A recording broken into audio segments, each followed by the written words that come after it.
মোহাম্মদ জিয়াউল হক লিটন একটি স্বনামধন্য বেসরকারি বিশ্ববিদ্যালয় থেকে উচ্চশিক্ষা গ্রহণের পরেও চাকরির পেছনে ঘোরেননি। বরং গড়ে উঠেছেন একজন পুরাদস্তুর খামারি হিসেবে। শুরু করেছিলেন লেয়ার মুরগি দিয়ে। খামারের কাঠামো গড়ে তুলতে যে মাটি খনন করতে হয়েছিল তার থেকেই জন্ম নিয়েছে এই পুকুরগুলো, যেখানে চাষ হচ্ছে বিভিন্ন প্রজাতির মাছ। সাথে একটি ডেইরি ফার্মও সচল রয়েছে আপন গতিতে। কুমিল্লা সদর উপজেলার ধনুয়াখালা গ্রামে ২৫ একর জায়গার উপর প্রতিষ্ঠিত এই খামারের নাম জেডএইচ অ্যাগ্রো পার্ক।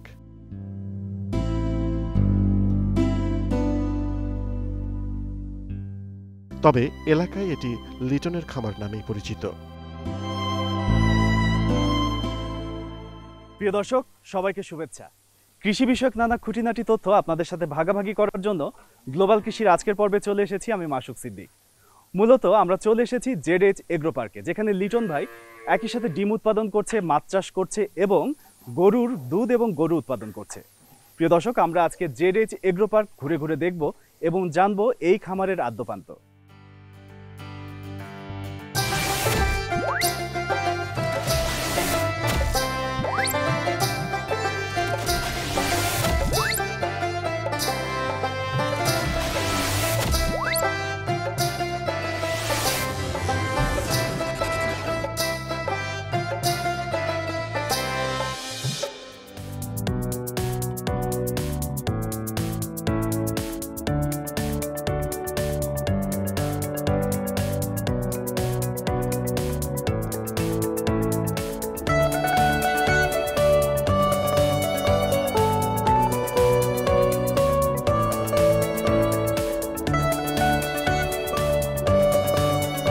একের থেকেই এই মুরগির দিকে আমার একটু আগ্রহ, কারণ ছোটোকাল থেকেই মুরগির প্রতি আমার একটু বেশি ঝোঁক ছিল। তাই প্রথম দিকে আমরা ৪,০০০ মুরগি দিয়ে শুরু করেছিলাম, তারপরে আস্তে আস্তে আমাদের ক্যাপাসিটি বাড়ার পরে আমরা আস্তে আস্তে বাড়াইছি। এখন প্রায় আমাদের ২৫,০০০ মুরগির ক্যাপাসিটি এই ফার্মে। এখন আমার টোটাল ডিম প্রায় ২১,০০০ ২২,০০০-এর মতো দৈনিক, এবং এই মুহূর্তে আমরা এটা নিয়ে আছি।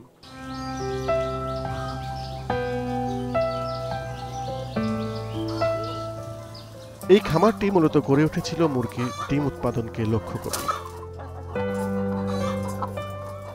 সেক্ষেত্রে লিটন সাহেব বেছে নিয়েছেন ইসা ব্রাউন জাতটিকে।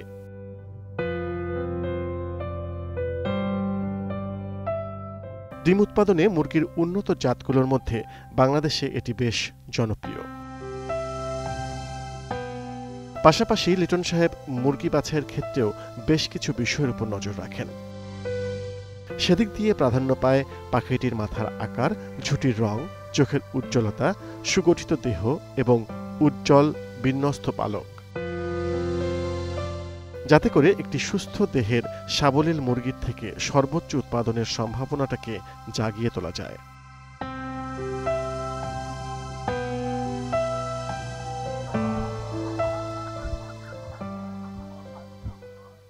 লিটন ভাই, আপনার মুরগির খামার কিন্তু খুবই পরিকল্পিত। একদম মুরগিগুলো থরে থরে সাজানো এবং ডিমগুলো একবারে ট্রে থেকে আসছে, খুব সুন্দর একটা দৃষ্টিনন্দন প্রকল্প।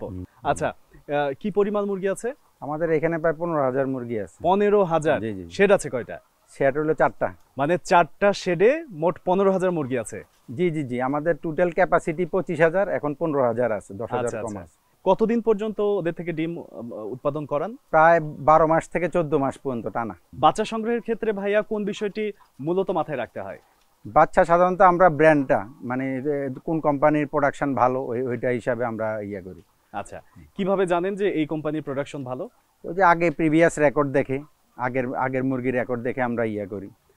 সেক্ষেত্রে তো অনেকগুলো স্বনামধন্য প্রতিষ্ঠান রয়েছেই, আমরা সেই জায়গায় যাচ্ছি না। আমি আপনার কাছ থেকে এখন শুনতে চাই যে কতদিনের বাচ্চা আপনারা সংগ্রহ করছেন? আমরা একদিনের বাচ্চা, ডে ওল্ড চিক্স। একদিনের বাচ্চা নিয়ে এসে লালন পালন করা কিন্তু বেশ কঠিন একটা বিষয়। এক্ষেত্রে কি কোনো রিস্ক আছে যে বাচ্চা মারা যাচ্ছে বা হুট করে অসুস্থ হয়ে যাচ্ছে এরকম হয়? অনেক সময় দেখা যায় যে আবহাওয়ার কারণে অতিরিক্ত বৃষ্টি, অতিরিক্ত গরমের কারণেও বাচ্চা মারা যায়। সেক্ষেত্রে রেশিওটা কত থাকে? মনে করেন 100 মুরগির বাচ্চায় কতটি মারা যায় সাধারণত? ওই 3টা 4টা এরকম যায়। আচ্ছা, তাহলে এটি রেশিও খুবই কম। আর বাচ্চা কতদিন লালন পালন করার পর প্রথম ডিম দেওয়া শুরু করে? 4.5 মাস 5 মাস পর্যন্ত লালন পালন করতে হয়, আচ্ছা, তারপরে ডিম দেওয়া শুরু করে। ভাইয়া, বাচ্চা সংগ্রহের পর থেকে সেই মুরগিকে লালন পালন করতে করতে যখন আবার ডিম দেওয়ার পর্যায়ে চলে আসবে, তখন তো তারা ম্যাচিউর হচ্ছে। এই ম্যাচিউরিটির এই সময়টার মধ্যে কি ধরনের প্রতিবন্ধকতা আসে মুরগি পালনের ক্ষেত্রে? প্রতিবন্ধকতা অনেক রকমের আসতে পারে। দেখা যায় যে অনেক সময় ভাইরাস আসে, অনেক সময় ডিম আসার সাথে সাথে মুরগি পলেপস হয়, মানে ইমেচিউর মুরগি যখন ডিমে আসা পড়ে তখনও এগুলো হয়। আচ্ছা, বা গ্রোথ কম হলেও এগুলো হয়। আবার বিভিন্ন রকমের, যেমন ডিম অনেক সময় পাতলা হয়ে যায়, তখন আবার ক্যালসিয়াম দিতে হয়। এরকম অনেক প্রবলেমে হয়ে থাকে। একই প্রজাতির মুরগি হলেও অনেক সময় দেখা যায় যে ডিমের আকার আকৃতিতেও একটা পার্থক্য থাকে, যে কোনো ডিম একটু বড় হয়, আবার কোনো ডিম 2 কুসুমের হয়, কোনো ডিম 1 কুসুমের হয়। এটির কারণটা কি? এগুলা প্রথম দিকে এরকম হয়, প্রথম প্রোডাকশন আসলে মুরগিটা রেগুলার প্রোডাকশন, তো দেখা যায় যে 2টা ডিম 2টা সেল একসাথে একটা সেলে রূপান্তরিত হয়ে বড় ডিমটা হয়। আবার যখন রেগুলার 8-10টা 20টা ডিম পারার পরে আবার রেগুলার হয়ে যায়, তখন আর বড় ছোট থাকে না, একরকম মানে সাইজ হয়ে থাকে। বাচ্চা মুরগিগুলোকে কি ধরনের খাবার দেন ভাইয়া? বাচ্চা মুরগিদেরকে একটু প্রোটিন একটু বেশি দিতে হয় আর কি। আবার একটু ছোট ছোট কণা করে দিতে হয়, ভুট্টাটা একটু ছোট করে দিতে হয় আর কি। আচ্ছা, আর তুলনামূলকভাবে যখন একটু বড় হচ্ছে, যখন ডিম দিচ্ছে, তখন একটু আর একটু বড় দেওয়া হয়, সাথে একটু ওই যে লাইমস্টোন বা জিনুক একটু বাড়াই দিতে হয়। আচ্ছা, যেহেতু ভাইয়া এক একটি কেসের মধ্যে যখন অনেকগুলো মুরগি লালন পালন করছেন, সেক্ষেত্রে এক এক করে আসলে এদের স্বাস্থ্য পরীক্ষা করার নিয়মটা কি? দেখতে হয়, আমরা রেগুলারই নজরদারি রাখি, এবং খাওয়া কোনটা বেশি খাইলো কোনটা কম খাইলো ওইটা ওই খাওয়ার পাত্রের মধ্যে দেখলে বোঝা যায় যে কোন মুরগিটা খাওয়া কম খাইলো, কোন লাইনে খাওয়া কম খাইলো বেশি খাইলো, তাহলে আমরা তখন এটাকে একটু নজরদারি বাড়াই দিই। আসলে আদর্শ খাবারের মধ্যে ডিম আর দুধই মূলত আদর্শ খাবার হিসেবে ধরা হয় সবচেয়ে বেশি। তো ডিম সম্পর্কে সবকিছু জানলাম, এবার চলেন একটু দুধের খামারে যাই। ওকে।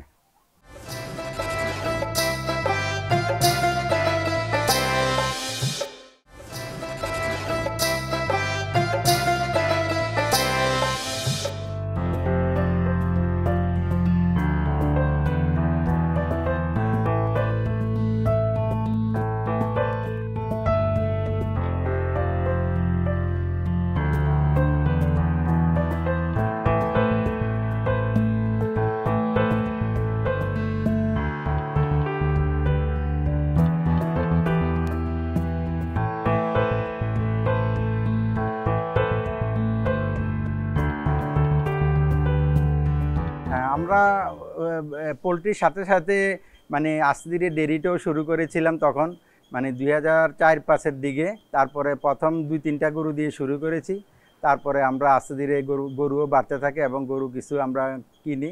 এখন বর্তমানে আমাদের প্রায় 80 থেকে 90টা গরু আছে, মানে গাভী আছে, এবং সাথে সাথে আমরা ফ্যাটেনিংও করতেছি। ফ্যাটেনিং গরুর যে বাছুরগুলো আছে ওগুলা দিয়ে ফ্যাটেনিং করি, বাইরে থেকেও কিছু কিনা হয়, এবং দুধটা আমরা সাধারণত মানে মিষ্টির দোকানেও দেই এবং কিছু কিছু প্যাকেটজাতও করা হয়।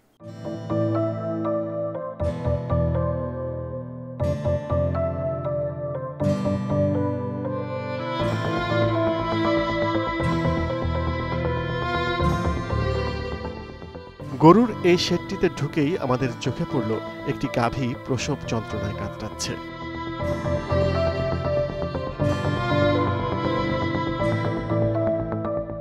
কিন্তু দুর্ভাগ্যজনকভাবে বাছুরটির পেছনের পা আগে বেরিয়ে এসেছে।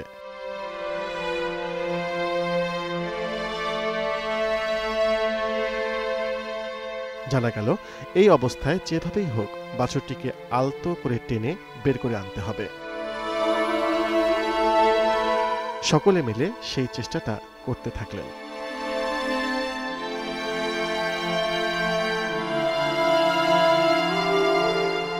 এবং এক পর্যায়ে বাছুরটিকে বেরও করে আনলেন।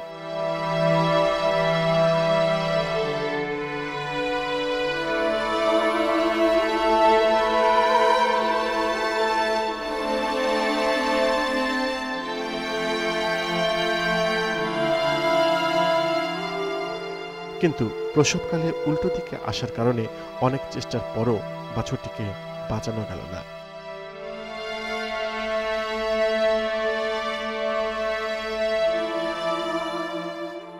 খামার মালিকের সাথে সাথে আমাদের মনটাও বেশ খারাপ হয়ে গেল।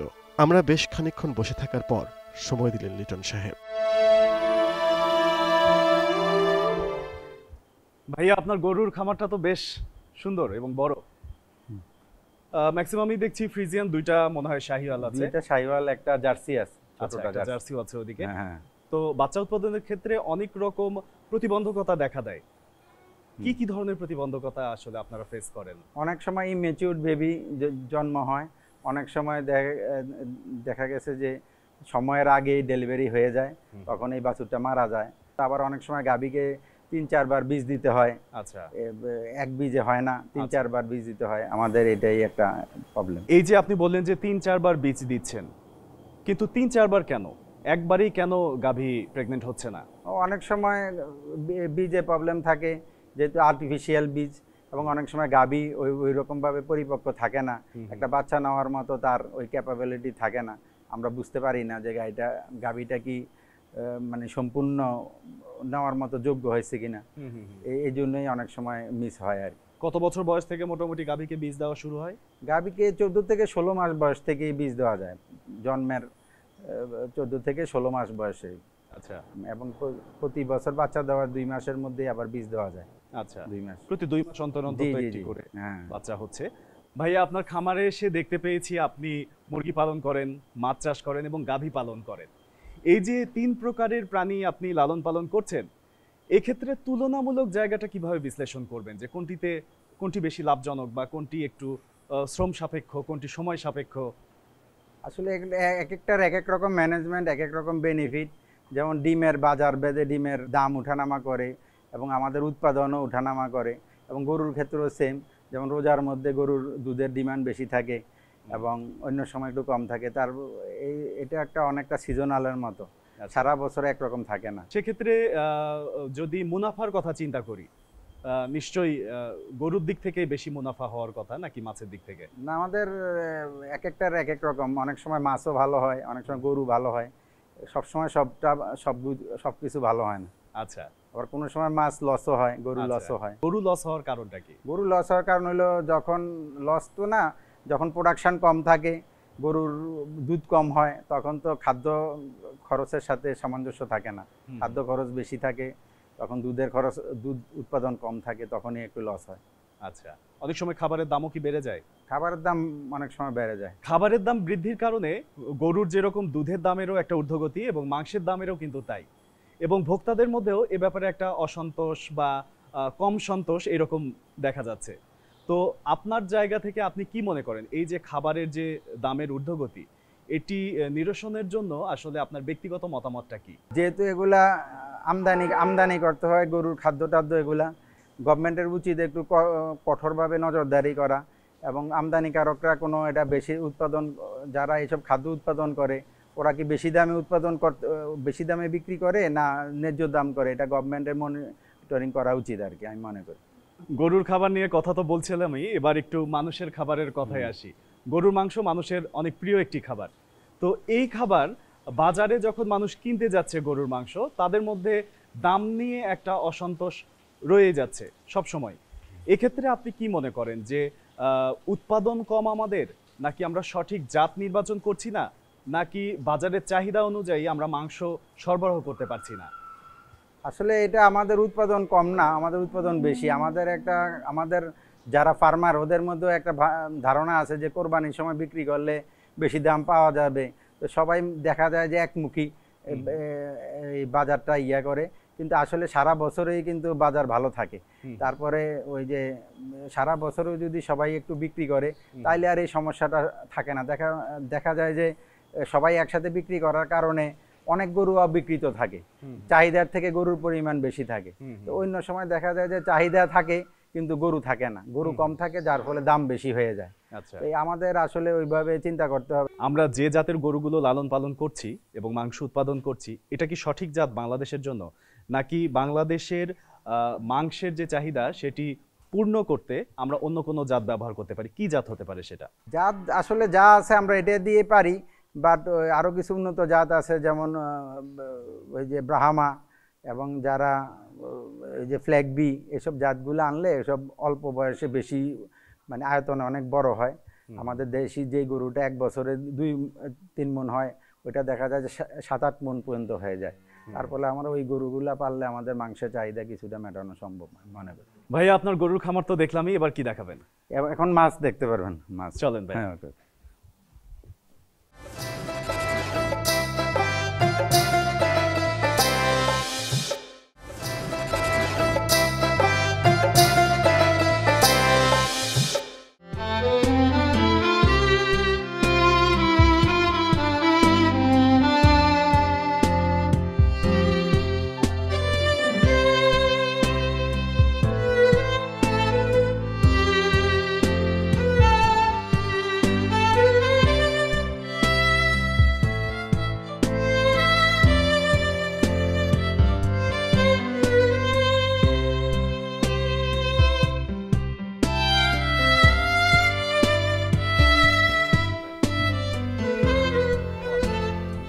বাহ, এই পুকুরে তো মনে হচ্ছে মাছ মারছে ভাইয়া। জি জি জি। ভাইয়া এই পুকুরটা দেখে মনে হচ্ছে যে প্রচুর প্রাকৃতিক খাবার আছে এটাতে। জি জি জি। অনেক প্রাকৃতিক খাবার, তাই না? এই প্রাকৃতিক খাবারগুলোর বাইরে আপনি খাবার তো আরো বিভিন্ন ধরনের দেন এখানে, কি কি খাবার দেন?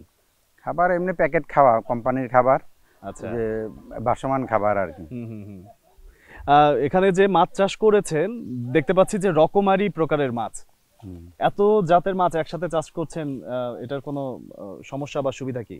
না, এটা বিভিন্ন লেয়ারের বিভিন্ন মাছ, যেমন কাতল আছে, রুই আছে, এবং গ্রাস কাপ আছে। গ্রাস কাপ যেমন আশেপাশে গাছগুলা খায়, এবং বিগ্রেড আছে যে উপরের শ্যাওলাটা খায়। আচ্ছা, কাতলটাও শ্যাওলা খায়। আচ্ছা, এইভাবে। ভাইয়া এখানে তো দেখছি একটি পুকুর, আপনার এরকম কতগুলো পুকুর আছে? আরো প্রায় 17-18টা পুকুর আছে। 17-18টি? জি জি জি। সবগুলো কি এত বড় বড়? না না, বড়, ওগুলা বড়, আরো বেশি বড়। ভাইয়া সবগুলো পুকুরে কি একই ধরনের মাছ চাষ করছেন? এ ধরনের এই যে মিশ্র মাছ? মিশ্র আছে, আবার পাঙ্গাস, তেলাপিয়া। আচ্ছা, একক তেলাপিয়া, একক পাঙ্গাস। আচ্ছা আচ্ছা। একক তেলাপিয়া বা একক পাঙ্গাস যখন চাষ করছেন, সেক্ষেত্রে সেই পুকুরের পরিচর্যা তো একটু মাছ ভেদে ভিন্নতা হয়। জি জি জি, একটু ঘনত্ব বেশি। পাঙ্গাসটা, তেলাপিয়াটা একটু ঘনত্ব বেশি। আচ্ছা আচ্ছা। কিন্তু ওই যে রুই মৃগেল, এগুলো এত ঘনত্ব দেওয়া যায় না। রুই মৃগেলের ক্ষেত্রে তো একটু গভীরতা দেখে, গভীরতা, গভীর পুকুর, গভীর পুকুর লাগে। তো এই যে গভীরতা, সবগুলোর কি একই রকম গভীরতা?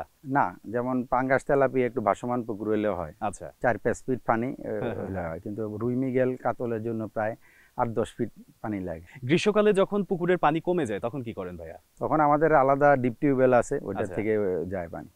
বছরের কোনো সময় কি খনন কাজ হয় পুকুরে? হ্যাঁ, প্রতিবারেই মাছ বিক্রির পরে নতুন করে আবার রিপেয়ার করা হয়। মাছের পোনা ছাড়ার আগে পুকুর তৈরি কিভাবে করে নেন? পুকুর পাটার গুলা ভালোভাবে রিপেয়ার করা হয়, এরপরে চুন টুন দিয়ে, জীবাণুনাশক দিয়ে পুকুর পরিষ্কার করে, তারপরে পরিষ্কার পানি দেওয়া হয়। পরিষ্কার পানি দেওয়ার পরে তারপরে মাছ ছাড়া হয় আর কি। এই একবারই পরিচর্যা করলেন নাকি? না না, প্রতি মাসে লবণ দেওয়া হয় এবং চুন দেওয়া হয়। আচ্ছা, লবণ চুন একটার পর একটা দিয়ে দিতে হয়। খুব সুচিন্তিত ভাবে পুকুর পরিষ্কার করে আপনি পোনা ছাড়লেন, প্রতি মাসে মাসে লবণও দিচ্ছেন, কিন্তু তারপরে অনেক সময় দেখা যায় যে মাছ কোনো প্রকার রোগে আক্রান্ত হচ্ছে, সেক্ষেত্রে আপনার করণীয় কি থাকে? তখন ওই যে দেখা গেছে মাছের ওই যে উকুন হয়, মানে পোকা হয়, তখন জীবাণুনাশক দিতে হয় ভালোভাবে। এবং অনেক সময় দেখা গেছে যে ক্ষতরোগ হয়, এটা সাধারণত শীতকালেই হয়, তখন দেখা যায় যে অ্যান্টিবায়োটিক ব্যবহার করতে হয়। আচ্ছা, এবং ক্ষতর জন্য এটা যাতে না হয়, এই জন্য আগে আগে ব্যবস্থা নিতে হয়। ভাইয়া মৎস্য চাষের বাণিজ্যিক পরিসরে যদি আসি, এই মাছগুলো কোথায় বিক্রি করছেন? এই মাছগুলো আমাদের বিভিন্ন জায়গায় যায়, যেমন ফেনী যায়, বাইরের হাট যায়, এবং নোয়াখালীর দিকেও কিছু কিছু জায়গায় যায়, এবং চাঁদপুরেও যায়। তো মাছ চাষের বাণিজ্যিক জায়গা থেকেই যদি কথা বলি, সেক্ষেত্রে বাণিজ্যিক জায়গা থেকে আপনি কতখানি লাভবান হচ্ছেন? মাছ লাভবান, মাছ প্রাকৃতিকভাবে বাড়ে, খাওয়ায় বাড়ে, প্রাকৃতিক খাওয়া হয় পুকুরে, এই প্রাকৃতিক খাওয়া খেয়েও মাছ বাড়ে, আবার আর্টিফিশিয়াল খাওয়া দেই আমরা, এগুলা দিয়েও বাড়ে, মাছ লাভবান। মোট কথা, মাছ চাষ করে আপনি বেশ সফলভাবে মৎস্য যে ব্যবসা সেটি করছেন এবং এ থেকে লাভবানও হচ্ছেন, এবং আপনার মানসিক যে প্রশান্তি সেটি রয়েছে। ভাইয়া আজকে সারাদিন মাছ চাষ সম্পর্কে, মুরগি পালন, ডিম উৎপাদন, দুধ উৎপাদন, মাংস উৎপাদন সবকিছু সম্পর্কে অনেক কিছু জানলাম আপনার কাছ থেকে। আপনার অভিজ্ঞতা থেকে এসব জানার মাধ্যমে আমরা আসলে কৃষি টিম অনেক সমৃদ্ধ হয়েছি। ভালো থাকবেন ভাই, আজকের মতো বিদায় নিচ্ছি। ইনশাল্লাহ। কৃষি বিষয়ক আপনার যে কোনো সমস্যার সমাধান জানতে এবং আমাদের অনুষ্ঠান সম্পর্কে আপনার মতামত জানাতে লিখতে পারেন এই ঠিকানায়। প্রযোজক গ্লোবাল কৃষি, 189/A, তেজগাঁও শিল্প এলাকা, ঢাকা 1208। ইমেইল করতে পারেন krishi@globaltvbt.com। প্রিয় দর্শক, পুরোটা সময় জুড়ে লিটন ভাইয়ের জেডএইচ এগ্রো পার্কে ঘুরে ঘুরে আমরা দেখলাম উনি কিভাবে ডিম উৎপাদন করছে, মাছ চাষ করছে এবং গবাদি পশু পালন করছে। আশা করছি আমাদের এই জানা আপনাদেরকেও সমৃদ্ধ করবে। সবাই ভালো থাকবেন, সুস্থ থাকবেন। গ্লোবাল কৃষির এই পর্বে বিদায় নিচ্ছি আমি মাসুক সিদ্দিক। আল্লাহ হাফেজ।